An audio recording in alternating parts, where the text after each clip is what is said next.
পর্যটক প্রিয় ঢাকাবাসী, আমরা travelpost24.com থেকে ঢাকার মেট্রো রেলে ২ কোটি মানুষের স্বস্তির আবেগঘন একটি ভিডিও করছি। দেখতে পাচ্ছেন ঢাকার মেট্রো রেল ঢাকার শাহবাগ থেকে শুরু করে যাচ্ছে হচ্ছে উত্তরা পর্যন্ত, যেটি মতিঝিল কমলাপুর থেকে শুরু করে উত্তরা পর্যন্ত যায় এই মেট্রো রেলটি। কিছুদিনের মধ্যে মেট্রো রেলটি হচ্ছে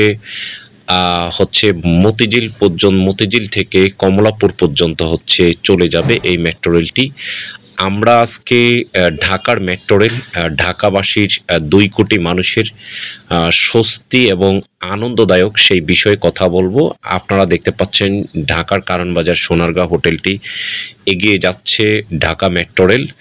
আমরা শাহবাগ থেকে চলে যাবে হচ্ছে আগারগাঁ পর্যন্ত। ভিতরে কত চমৎকারভাবে এবং স্বস্তিদায়কভাবে হচ্ছে মানুষ দাঁড়িয়ে রয়েছে, কেউ বসে রয়েছে। এটি সম্পূর্ণ শীতাতপ নিয়ন্ত্রিত একটি যানবাহন। যেই যানবাহনটি হচ্ছে এটি ২০২২ সালে এটি ২২-২৩ সালে এটি উদ্বোধন করেছেন সাবেক প্রধানমন্ত্রী শেখ হাসিনা, এবং এই কাজটি দীর্ঘদিন পর্যন্ত চলেছিল। এটি হচ্ছে বহির্বিশ্বের মতো একটি আবিষ্কার, যেটি হচ্ছে বাংলাদেশে কখনো ছিল না, এবং যানজটের ঢাকা শহরে কখনো স্বস্তিদায়কভাবে আরামদায়কভাবে যাতায়াতের জন্য এবং সঠিক সময়ে ঢাকার এক প্রান্ত থেকে অন্য প্রান্তে যাওয়ার জন্য কোনো যানবাহন ছিল না, শুধু ব্যক্তিগত গাড়ি ছাড়া। কথা রেখেছেন তিনি, যিনি হচ্ছে বাংলাদেশকে নিয়ে অনেক স্বপ্ন দেখেছেন। তিনি মানুষকে এই মেট্রো রেলটি উপহার দিয়েছেন। এই মেট্রো রেলটির আসলে হচ্ছে কয়েকটি ভালো গুণ রয়েছে, এবং হচ্ছে খারাপ গুণ বললে নাই বলা যাবে, এবং হচ্ছে ভালো গুণগুলোর মধ্যে এটি হচ্ছে সঠিক সময়ে আপনি হচ্ছে একেবারেই ঢাকার কমলাপুর থেকে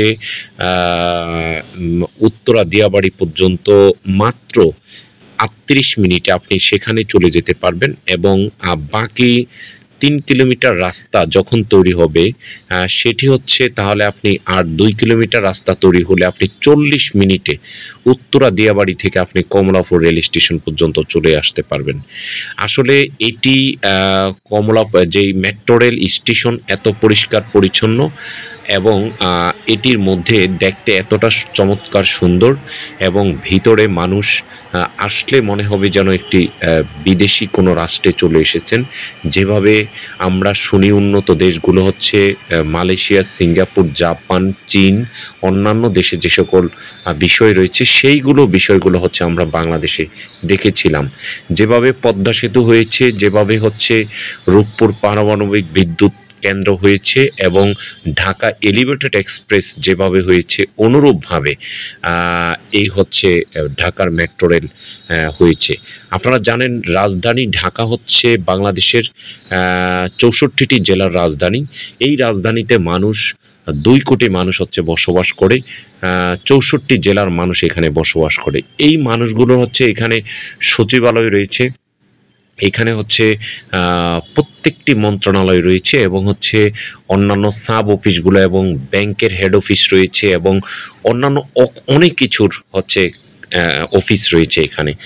ঢাকার মানুষ হচ্ছে ক্যারিয়ার গড়ার জন্য হচ্ছে ঢাকাতে চলে আসে, কিন্তু সেই ঢাকাতে যানজটের ঢাকা, ধুলাবালির ঢাকা, এবং হচ্ছে ঢাকা অনেক ক্ষেত্রে হচ্ছে অপরিচ্ছন্ন ঢাকা। সেই অপরিচ্ছন্ন ঢাকাতে এরকম একটি মেট্রো রেল তৈরি করা, এবং মেট্রো রেলের মাধ্যমে মানুষ হচ্ছে খুব সহজে ঢাকার এক প্রান্ত থেকে অন্য প্রান্তে যাবে। এটি ছিল ঢাকাবাসীর জন্য স্বপ্নহীন এবং বাংলাদেশের জন্য স্বপ্নহীন। সেই স্বপ্নগুলো আসলে বাস্তবায়ন করেছেন। এটি অস্বীকার করার মতো কিছু নয়, এবং এটি মানুষ বাস্তবতা হচ্ছে স্বীকার করবে। আবার কথায় রয়েছে, বাঙালি হচ্ছে বেঈমানের জাত। যেই বেঈমান হচ্ছে মানুষ বিভিন্ন ক্ষেত্রে বাঙালির ১৯৭১ সাল থেকে হচ্ছে বেঈমানি করে এসেছেন, সেভাবে বাঙালি বেঈমানি করে যাচ্ছেন। আসলে এটি কখনো ঠিক নয়। তারপরেও হচ্ছে বাংলাদেশ এগিয়ে যাচ্ছে, বিভিন্ন ক্ষেত্রে এগিয়ে যাচ্ছে। বাংলাদেশ হচ্ছে যতটা মানে হচ্ছে অন্যায়ের বিরুদ্ধে কথা বলতে পারে, ততটা আবার অন্যায় করতেও হচ্ছে দ্বিধাবোধ করেনি। তো এই যে স্বস্তিদায়ক একটি যানবাহন, যেই যানবাহনটির উপরে 2024 সালে হচ্ছে যখন জুলাই আন্দোলন হচ্ছে, তখন কিছু মানুষ হচ্ছে এটিকে 2টি স্টেশন পুড়িয়ে দিয়েছে।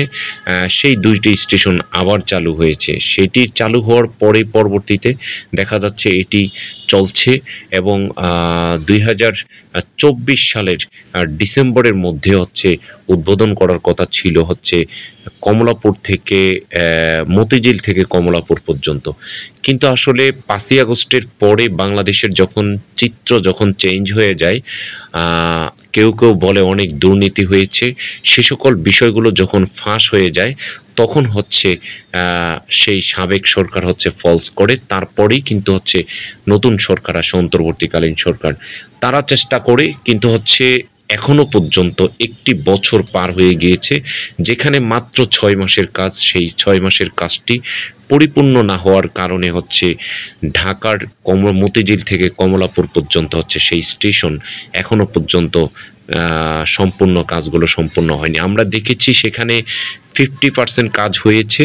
যেই কাজটি যদি সাবেক সরকার থাকতো তাহলে হয়তো 100% শেষ হয়ে ঢাকাবাসী যানজট থেকে মুক্ত হতে পারত। মানুষ অনুমান করছে, মানুষ বুঝতেছে, মানুষ জানতেছে।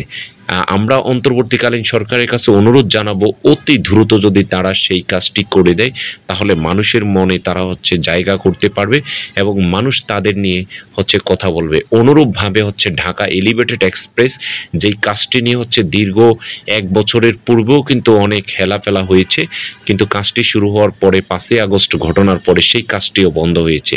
সেই এলিভেটেড এক্সপ্রেসের হচ্ছে মগবাজার, যেই কারণ বাজার থেকে শুরু করে কুতুবখালী পর্যন্ত, যাত্রাবাড়ি কুতুবখালী পর্যন্ত যাতে এক্সটেনশন করা হয়, এবং হচ্ছে কারণ বাজার থেকে যাতে হচ্ছে কেরানীগঞ্জ পর্যন্ত যে এক্সটেনশন, জিঞ্জিরা পর্যন্ত, ঝিলমিল পর্যন্ত যেটি রয়েছে, সেইটুকু যাতে এক্সটেনশন, এলিভেটেড এক্সপ্রেস এক্সটেনশন করা হয়। তো পর্যটক, আমরা আসলে আপনাদের জন্যই ভিডিওগুলো করে থাকি। আমরা হচ্ছে আপনাদেরকে উৎসাহ দিয়ে থাকি এবং আমরা সমালোচনা করে থাকি। তার মানে হচ্ছে বাংলাদেশ এগিয়ে যাচ্ছে, উন্নয়নশীল বাংলাদেশ হিসাবে বাংলাদেশ আত্মপ্রকাশ করছে। আমরা দেশের উন্নয়নের সাথে সাথে আমাদের মন মানসিকতা, চিন্তা চেতনা আমাদেরকে উন্নত করতে হবে। আমরা আরও ভালো কিছু চিন্তা করতে হবে, তাহলেই হচ্ছে বাংলাদেশ হচ্ছে উন্নয়নশীল একটি দেশ হিসাবে হচ্ছে প্রকাশ পাবে। সেই ক্ষেত্রে আপনারা আমাদের এই ভিডিওগুলো লাইক করবেন, শেয়ার করবেন, কমেন্টস করবেন, এবং এইটি কিভাবে সুন্দরভাবে মানুষ সুশৃঙ্খল হবে, ঢাকা ভালো থাকবে, সে আশা প্রত্যাশা করে বিদায় নিচ্ছি। সবাই ভালো থাকবেন, সুস্থ থাকবেন। ধন্যবাদ সকল।